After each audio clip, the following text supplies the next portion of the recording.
अब बात करते हैं क्विट इंडिया मूवमेंट यानी भारत छोड़ो आंदोलन की। 1942 में 9 अगस्त के दिन इसकी शुरुआत महात्मा गांधी ने अंग्रेजी हुकूमत के खिलाफ की थी, लेकिन आज इसकी गूंज किसी और वजह से सुनाई पड़ी है। आपको पता ही होगा कि विपक्षी गठबंधन का नाम इंडिया पड़ने के बाद से बीजेपी इससे निपटने की रणनीति बना रही है। प्रधानमंत्री नरेंद्र मोदी की बैठकों और भाषणों में भी यह विमर्श लगातार बना हुआ है। सियासी लड़ाई में इन 26 दलों के गठबंधन को कैसे पछाड़ा जाए, इसका मंत्र अपने सांसदों को वो बार बार दे रहे हैं।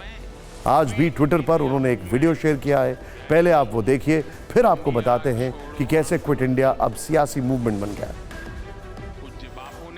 9 अगस्त को ही पूज्य बापू के नेतृत्व में क्विट इंडिया मूवमेंट यानी इंडिया छोड़ो आंदोलन शुरू हुआ था।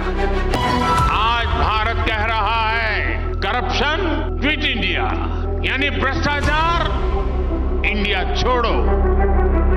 आज भारत कह रहा है डायनेस्टी क्विट इंडिया यानी परिवारवाद इंडिया छोड़ो।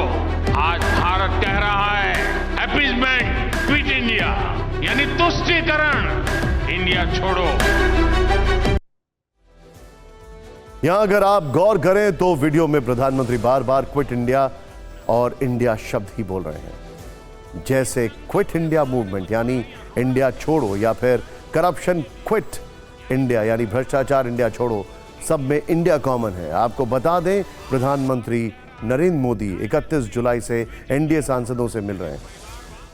ये मुलाकात 10 अगस्त तक चलेगी, लेकिन इनमें भी चर्चा का केंद्र इंडिया ही है। मंगलवार को वो राजस्थान, महाराष्ट्र और गोवा के एमपी से मिले, जिसमें उन्होंने कहा विपक्षी दलों का गठबंधन इंडिया कुछ नहीं बल्कि यूपीए का बदला हुआ नाम है। 31 जुलाई को यूपी, बंगाल, झारखंड और उड़ीसा के सांसदों से मिले तो वहां भी इंडिया को लेकर कहा कि विपक्ष ने सिर्फ चोला बदला है, चरित्र नहीं। इससे पहले बीजेपी संसदीय दल की बैठक में उन्होंने कटाक्ष किया कि इंडिया गठबंधन खुद अविश्वास से भरा है, इसीलिए अविश्वास प्रस्ताव लेकर आया। यानी मीटिंग हो, रैली हो या फिर कोई ऐतिहासिक दिवस, हर जगह सीन में घूम फिर कर इंडिया आ रहा है और यही बता रहा है कि बीजेपी इसे किस तरह से काउंटर कर रही है। इसीलिए प्रधानमंत्री भी बार बार इसे जोर शोर से उठा रहे हैं। उन्होंने विपक्षी गठबंधन को घमंडिया तक करार कर दिया है और वो इसकी तुलना इंडियन मुजाहिदीन और ईस्ट इंडिया कंपनी से कर चुके हैं। इंडिया नाम तो ईस्ट इंडिया कंपनी में भी था।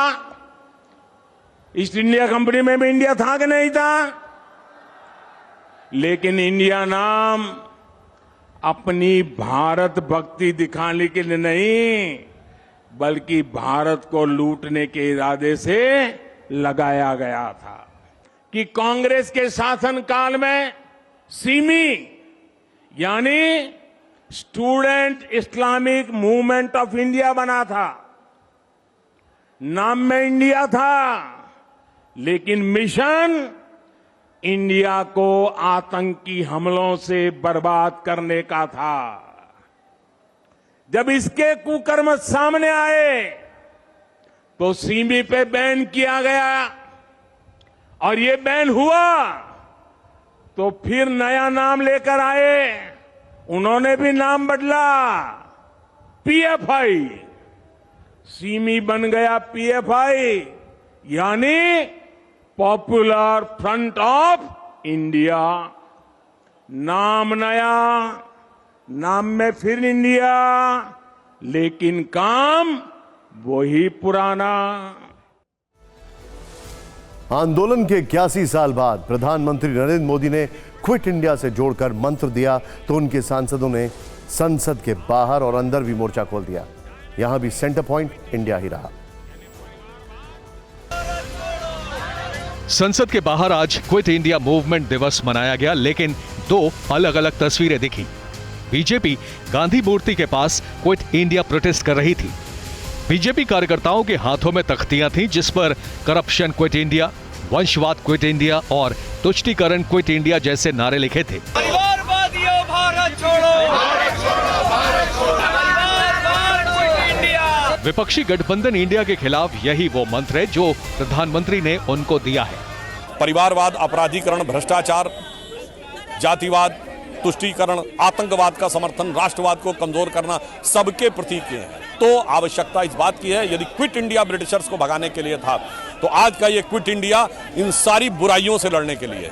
एक तरफ बीजेपी के सांसद विरोध जता रहे थे तो वहीं दूसरी तरफ इंडिया गठबंधन के सांसद गांधी मूर्ति पर फूल चढ़ाकर उनको नमन कर रहे थे।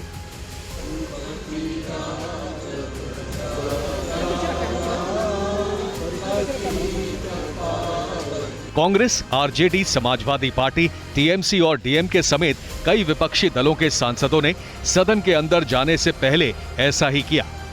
What is the relation between Quit India and BJP? BJP इनका लोग आज़ादी के स्ट्रगल में पार्टिसिपेट नहीं हो गया। प्रधानमंत्री जी को क्या हो रहा है?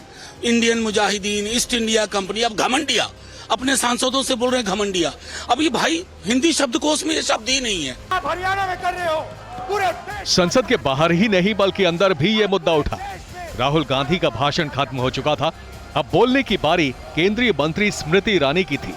सदन मोदी मोदी और इंडिया इंडिया के नारों से गूंज रहा था। आपने मुझे बोलने तभी स्मृति ईरानी ने क्विट इंडिया का जिक्र करते हुए विपक्षी गठबंधन इंडिया पर तीखा प्रहार किया। You are not India. For India is not corrupt. India believes in merit and not dynasty. And today of all the days, people like you need to remember what was told to the British. Quit India. Corruption, quit India. Dynasty, quit India. इन तस्वीरों से साफ है कि बापू के नेतृत्व में आजादी के लिए जो आंदोलन शुरू हुआ था वो आज की तारीख में सियासी दलों की लड़ाई का हथियार बन गया है।